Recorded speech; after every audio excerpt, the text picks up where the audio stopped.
Hi everyone, welcome back to RAW.FPL. So in this one, it's the Game Week 23 team selection. So Game Week 22, it was okay. I'll quickly go over that, and then I do have 3 free transfers in the bank, and I've got 0.2 million. So a bit of leeway. Some transfers that I am thinking.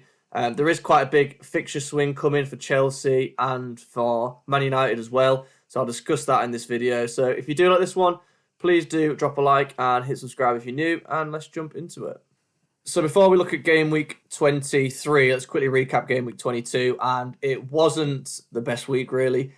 39 points, average score was 40, so I wasn't too far off, but just blanks everywhere. The defence was good. I'm glad I went for Goodmanson over O'Reilly. I'm still a bit concerned about his starts going forward. -1 for O'Reilly. Goodmanson got the 6, so I'm glad I got that decision right.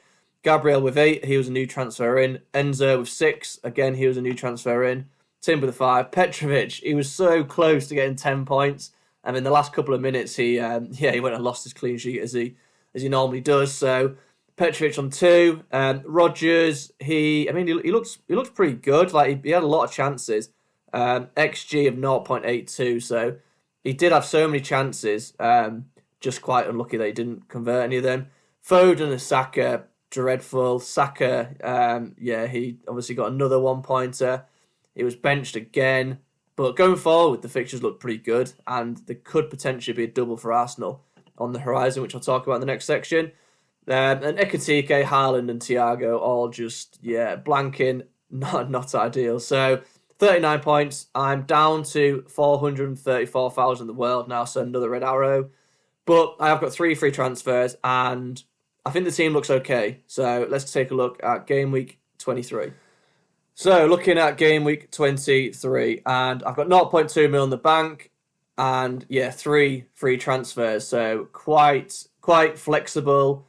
Obviously, 3 free transfers is quite a good position to be in. Like I said, overall rank currently 434,000. So it's not where I want to be, but let's hope we can get some green arrows finally. So Petrovic in goal. At this point, I'm just going to hold him. He's kind of like the fixtures for Bournemouth.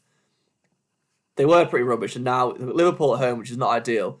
But then it's really good fixtures coming up. So I'm just going to keep him for these fixtures here. It's definitely not worth a transfer.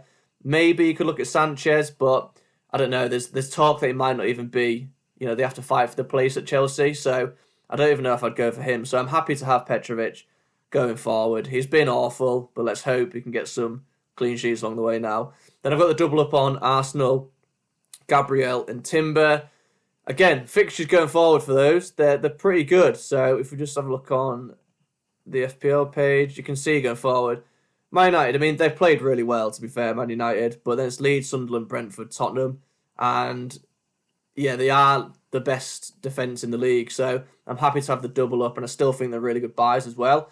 I'm currently playing Goodmanson over O'Reilly because I just don't know if he's going to start. Like, O'Reilly's playing Wolves, so I am very tempted to play him, but I'm just not confident. He played in the Champions League last night, so does that mean he's benched? Does that mean he starts? I've got no idea, and to be honest, like Pep, he can just rotate so much, so if we get some sort of leak, then I'll probably play O'Reilly because the fixture's so good. But at the moment, I just don't know because he's been benched a few times recently. He's looked pretty tired. So I'm not sure what to do with O'Reilly at the moment. He is on the bench, and as normal, I'll put in the comments what I actually do. So that's the defense. Into midfield, we've got Rodgers. Again, I think he was unlucky not to get some sort of return last week. I do think he's a pretty good buy as well, which I'll discuss in the next section. And then Enzo, again, fixture's really good, especially from 24, and he's really good value. He's only 6.5 mil, so I really do like Enzo.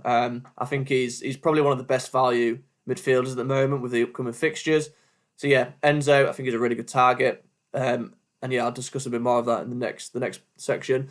And then Foden and Saka. So these two, obviously meant to be the premium midfielders, and compared to Wirtz and Palmer, they're just not doing well at all. Foden, I think he's blanked in 6 game weeks, which if you've had enough, I kind of get it, but surely he's playing like the bottom of the league and he's at home. So I think you've just got to keep him. He should start. You know, he got subbed at half time, but it was something to do with his hand, like he had like a hand injury. But he played in the Champions League. So if you've got Foden, I would just play him and just hope for the best. And then you can kind of get rid of him after that. You know, people are going from like Foden to Bruno Fernandes, which if it looks like it's going to go up in price and you're going to be priced out of it, then I kind of get that. But otherwise, I just think you wait because Arsenal, they're the best defence in the league. And, you know, it's not going to be that easy for Bruno. Of course, he could score, but I just think Foden, if you've got him, you just keep him. And then Saka, Man United at home. I don't even know if he'll start. Like, will he start? He just played 90 minutes in the Champions League. I imagine he will because it's a Tuesday, Sunday turnaround. So you'd have thought Saka will start. And yeah, like, I mean, there might be a double for Arsenal in Game Week 26. So I'm inclined just to hold on to him. I do still think these three are the best Arsenal players to have. Obviously, Rice is good value, but I just think Saka, I'd rather have Saka than Rice, I think, just about. But I know Rice is smashing it. So, yeah, I like Saka still. I think he's fine still. I do just think the double defence is probably the way to go, though. So that's the midfield. Up top, Ekitike, he stays for one more week. Bournemouth away, I think it's an okay fixture. Salah looks like he's back now as well. He started in the Champions League, so that might help Ekitike. Might get some more creativity in the team. So Isak's obviously out long term. So I still think Ekitike is a relatively okay hold. But yeah, I might move for Bruno Fernandes next game week when the fixtures get better. And Ekitike, he's kind of the cash cow to go and get him. And then Haaland, I know he's been like pretty terrible recently against Wolves. Will he be benched? I don't think he will. Like they need to win every game. He's the best striker. So you know Marmoush, he has come back from AFCON now, but I just think Haaland surely plays. So I'm going to captain him. Like I say, I think if you think he's going to be benched, obviously don't captain him. But I just don't. I just think they've got to win every game, and Haaland is their best attacker. So I'm gonna start him. I'm gonna captain him, and then Thiago, Forest at home again. Good fixture. So I still think he's an okay buy as well. The fixtures coming up for him aren't the best, as I'll talk about in a bit. But yeah, I still like Thiago, so he's not going anywhere. And then the bench, Dubravka. I could potentially play Dubravka instead of Petrovic, which I might do. So as normal, I put in the comments what I do. But yeah, Dubravka at Tottenham. I don't think there's going to be any clean sheets, but for Petrovic or Dubravka. But yeah, I mean Dubravka gets saves points, and Tottenham they're definitely a worse attack than Liverpool. So I might swap that around. O'Reilly to say if we get a leak, I will probably start him ahead of Goodmanson, but I'm just not confident in his minutes at all. So it's just a risk whether or not he gets a 1 point cameo or not. Whereas Goodmanson, you just know he's going to start. So yeah, I'm 50-50 on that one, to be honest. And then Potts and Heaven, they're just kind of bench fodder, really. So yeah, that's the team. Let's now take a look at the watch list and potentially some transfers that I'm eyeing up. So this is a sort of new section that I've decided to do. So let me know what you think of it. I'm going to basically do a watch list of sort of top defenders, top midfielders, and top strikers to target. So starting with the defenders, then I've still got Gabriel and Timber. I think they are just the best two going forward longer term. The fixture run looks decent, as you can see there. Man United, I mean, if they play like they did against Man City, maybe it's not that easy. But you know, I think Man City compared to Arsenal's defence, Arsenal are just the best defence of the league. So longer term, Leeds, Sunderland, Brentford, Tottenham, they still look good. And like I say, game week 26, there might be a double game week for them. So that's just something to keep an eye on. We should find out this week, hopefully, or next week. So yeah, just keep an eye out for that. So I think they're the top two. Chelsea defenders, I put Chalobah there because you could go for Cucurella as well, but Chalobah, he's cheaper, and I just don't think Cucurella is worth the extra money, really.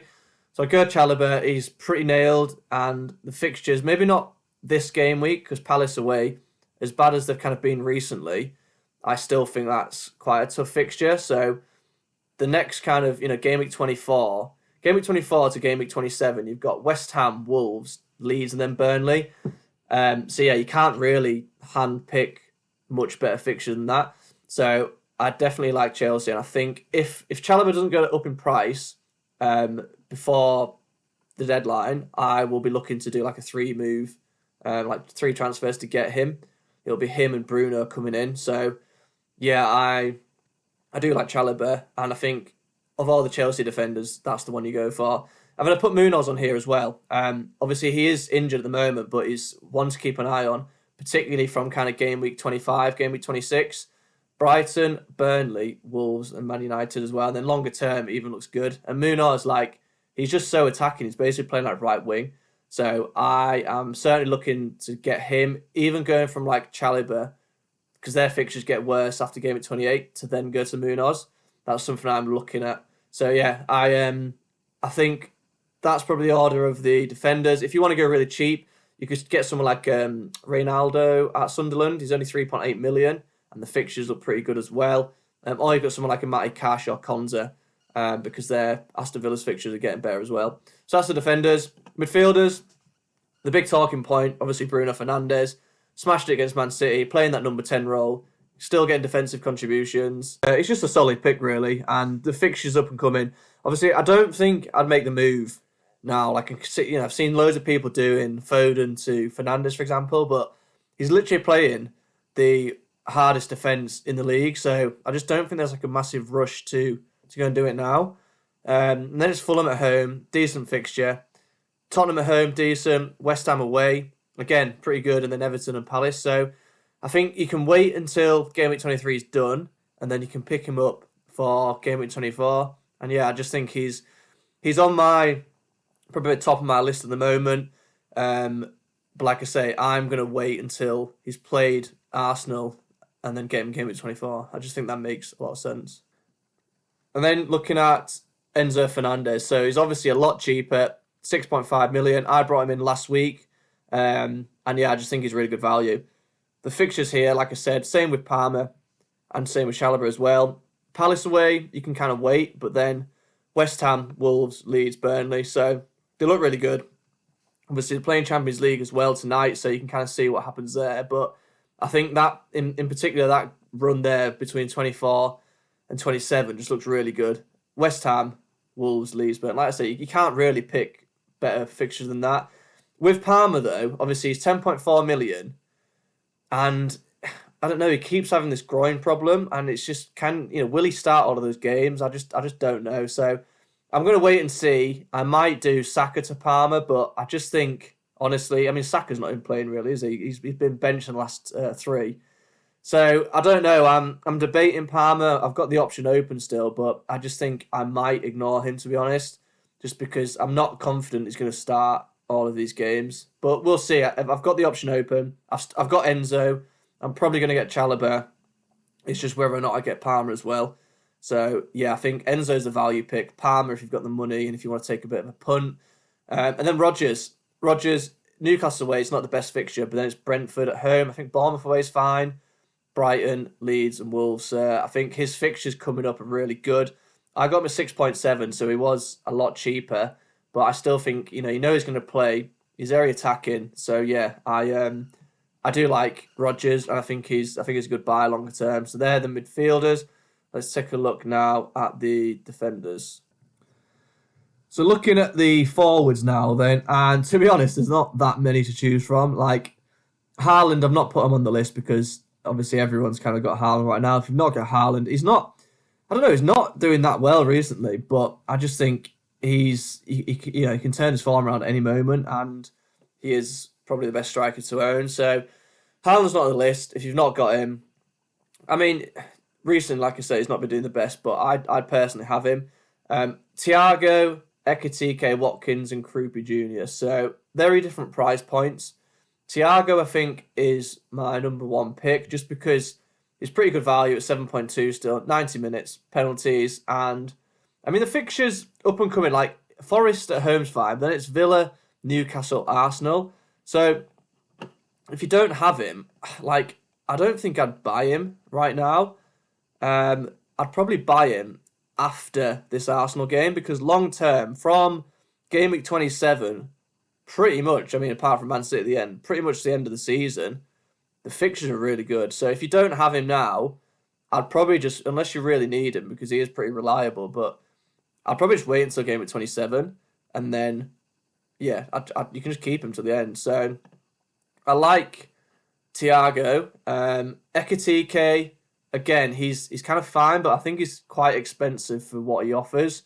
And then the fixtures, again, Bournemouth away is fine, but it's Newcastle and Man City. So I've got him. I'm probably going to look to get rid of him in game week 24. And like I say, I'll probably do 3 free transfers and change the kind of the whole team around, like the change of structure.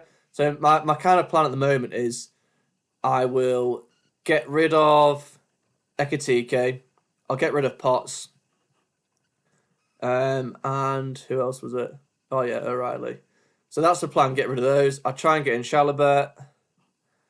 I would get in just someone cheap, so someone like a Barnes. You could go for like Krupa Jr. or someone, but I just don't have the money. Barnes, and then I would get in, it'd probably be Umbermo. And then I'd also get rid of Foden as well, because, I mean, I could keep Foden, but I think I'd probably get rid of him. So that's what I'm kind of aiming to get to. I've got exactly enough money to do it, and that would be 4 free transfers next week. So I'd go back to a 3-5-2, and yeah, it'd be Petrovic, Gabriel, Timber, Chalobah. Obviously, Heaven and Goodmanson on the bench. And then it'd be Saka, Rodgers, Enzo, Fernandes, Umbermo, Thiago, Haaland. I mean, I think that team looks really good. So that's what I'm kind of aiming for. If there's any price rises, I will be priced out. So I'm hoping, there's no changes in price. If there is, I suppose I could just get rid of Chalobah and get someone else, like Matty Cash or someone. But yeah, at the moment, that's what I'm hoping to do. And then, like I said, Watkins, I mean, he's fine, but he's like Ekitike. It's expensive for what you're sort of paying for. He's not on penalties. And Villa, they might even get someone like Tammy Abraham or Mateta. So they're still kind of looking for another striker. So I don't think I'd go for Watkins, but his fixtures are pretty good. And then Krupa Jr., he's probably the best of the cheaper forwards. If I did have the money, I'd probably go for him instead of like Barnes like I've got. But yeah, the one I'd probably go for is Thiago, then have Haaland. I'm going to try and move to a 5-man midfield, 2 striker, because I think the strikers just aren't that good, to be honest. So yeah, that is the watch list. Like I said, I think the plan for me at the moment, I'm going to roll, and then looks like I'm going to try and do a 4-move transfer next week. So I would advise, I think it's a good game week to try and roll, because there's big fixture swings for Chelsea and Man United as well. So yeah, I'm going to try and roll, and then 4 moves next week. So if you did like this one, please do drop a like and hit subscribe if you're new, and I'll be back after the deadline. So best of luck, and thanks for watching. Cheers.